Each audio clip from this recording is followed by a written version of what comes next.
Let's be 100% real. You're not lazy. You're just efficient with your energy.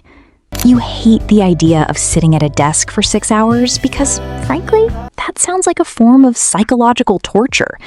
And you know what? Your brain agrees with you. You've been told that to get an A, you need to suffer, pull all-nighters, and worship your textbooks. But look around. The students who get the best grades aren't necessarily the ones who spend the most time in the library. They're the ones who treat their brain like a high-performance system rather than a storage locker. Today, we are burning the work harder myth to the ground.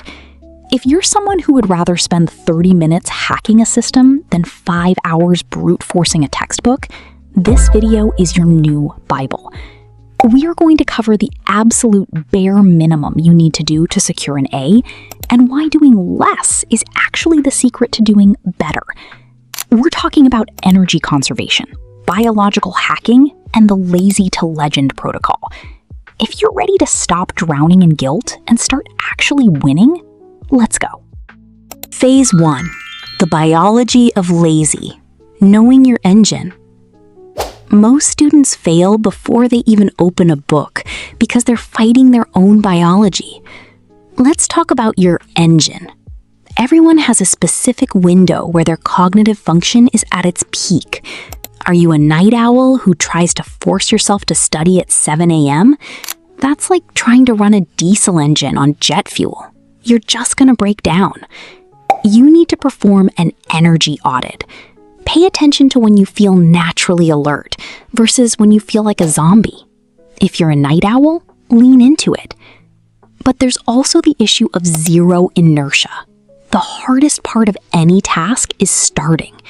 Your brain's amygdala sees a massive task, like study for finals, and it screams, "Danger, avoid this."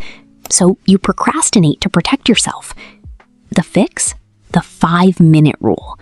Tell yourself you're going to do a task for only 5 minutes. That's it. Your brain can't say no to 5 minutes. Once you're 5 minutes in, the friction of starting is gone, and you'll find yourself naturally continuing for 30 or 40 minutes. It's not about willpower, it's about tricking your brain into thinking the task is harmless. Phase 2. The tactical laziness of the 80-20 rule. In the corporate world, they call this the Pareto Principle. In academia, it's the difference between failing and breezing through. The rule is simple. 80% of your exam results come from 20% of the material. Your job isn't to master the entire textbook. Your job is to find the high-yield 20%. How? Look at your syllabus, look at past exam papers, and look at the professor's emphasis. If they spent 3 weeks on a specific topic, it's a gold mine. If they mentioned it in passing for 5 minutes, ignore it. Now, let's talk about your study methods. If you are highlighting your books, stop right now. Highlighting is a passive comfort activity. It makes you feel like you're learning because you're recognizing the words, but recognition is not recall. Instead, use the blurting method.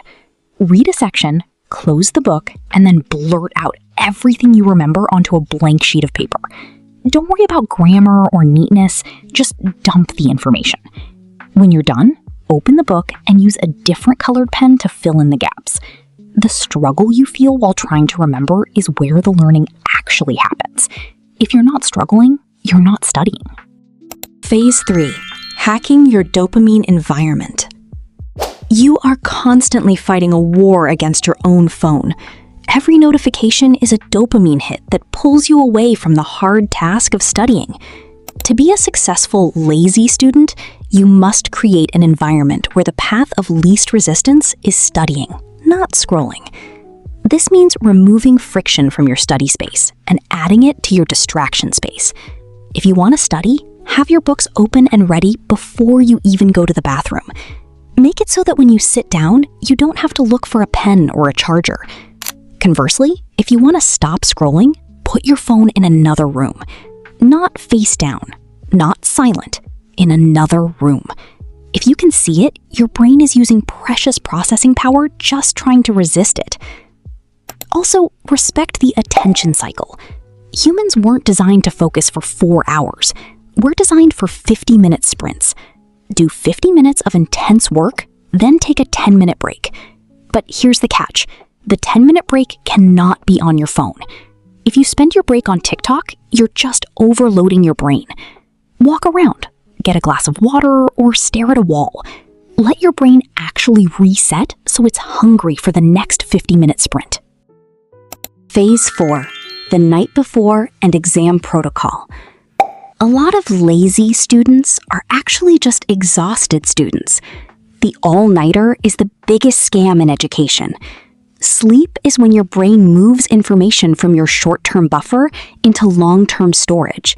If you don't sleep, you aren't storing anything.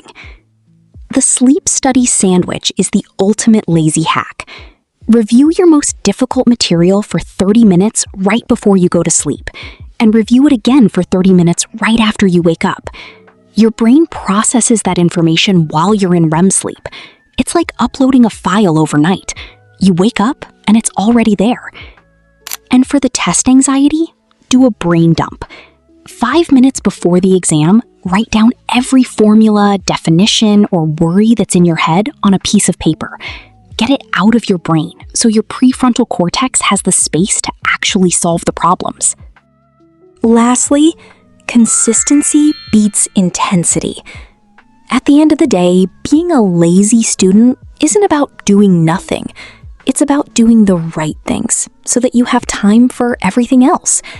You don't need to be a genius. You just need to be more consistent than the person next to you. So, if you're ready to win the game of school without burning your life down, hit that subscribe button. We're dropping a series on how to hack specific subjects next month, and you don't want to miss that. Comment below. What's the one subject that currently makes you want to quit? Let's conquer it together. Thanks for watching, and go win.